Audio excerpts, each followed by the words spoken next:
ইরানের দেওয়া 14 দফা যুদ্ধবিরতি প্রস্তাবকে ঘিরে পাকিস্তানের মধ্যস্থতায় ওয়াশিংটন ও তেহরানের মধ্যে চলছে পরোক্ষ কূটনৈতিক আলোচনা। এদিকে আসন্ন পবিত্র হজ মৌসুমে হাজিদের নিরাপত্তা ও মধ্যপ্রাচ্যের স্থিতিশীলতার বিষয়টি বিবেচনায় নিয়ে উপসাগরীয় দেশগুলোর অনুরোধে পূর্ব পরিকল্পিত সামরিক পদক্ষেপ আপাতত স্থগিত রেখেছে মার্কিন প্রশাসন। তবে এর মধ্যেই হরমুজ প্রণালী ঘিরে ইরানের নতুন নিয়ন্ত্রণ ব্যবস্থা ও বিতর্কিত মানচিত্র প্রকাশ পরিস্থিতিকে আরও জটিল করে তুলেছে। বিস্তারিত জাকিয়া জামান আনিকার ডেস্ক রিপোর্টে। চলমান সংঘাতের অবসানে ইরানের দেয়া সর্বশেষ যুদ্ধবিরতি প্রস্তাবের জবাব এখনও পর্যালোচনা করছে Washington. If we don't get the right answers, it goes very quickly. We're all ready to go.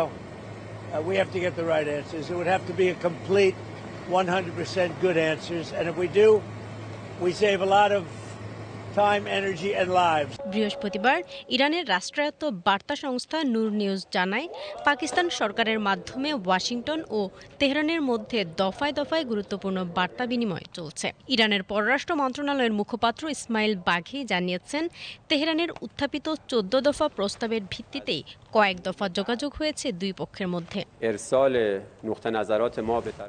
অন্যদিকে মার্কিন প্রেসিডেন্ট ডোনাল্ড ট্রাম্প আগেই ইঙ্গিত দিয়েছেন, কূটনৈতিক সমাধানের পথ খোলা থাকলেও প্রয়োজনে আরও কঠোর পদক্ষেপ নিতে প্রস্তুত Washington. I'm not doing any relief until they sign an agreement. When they sign an agreement, we can get that place built up again and have something that's really a good country for the people. But no, we haven't offered anything.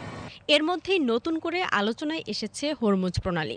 ইরানের Islamic revolutionary guard corps বা IRGC দাবি করেছে, তাদের সমন্বয় ও অনুমতির মাধ্যমেই একদিনে 26টি জাহাজ এই প্রণালী অতিক্রম করেছে। তবে যুক্তরাষ্ট্র ও ইরানের মধ্যে হরমুজ প্রণালীতে স্বাভাবিক নৌ চলাচল পুনরায় চালুর আলোচনা এখনও অচল অবস্থায় রয়েছে। এদিকে ইরানের পারস্য উপসাগর প্রণালী কর্তৃপক্ষ সামাজিক যোগাযোগ মাধ্যম এক্সে হরমুজ প্রণালীর একটি নতুন মানচিত্র প্রকাশ করেছে। সেখানে একটি নিয়ন্ত্রিত সামুদ্রিক অঞ্চল চিহ্নিত করা হয়েছে, যেখানে কর্তৃপক্ষের অনুমতি ছাড়া কোনো জাহাজ চলাচল করতে পারবে না। বিশ্লেষকরা বলছেন, সামনে হজ মৌসুম এবং মধ্যপ্রাচ্যের নিরাপত্তা পরিস্থিতি বিবেচনায় এখন দুই পক্ষই সরাসরি বড় ধরনের সামরিক সংঘাত এড়িয়ে কূটনৈতিক সমাধানের পথ খুঁজছে। তবে আলোচনা চললেও উত্তেজনা পুরোপুরি কমেনি। ফলে মধ্যপ্রাচ্যের পরিস্থিতি এখনও রয়েছে অত্যন্ত স্পর্শকাতর অবস্থায়।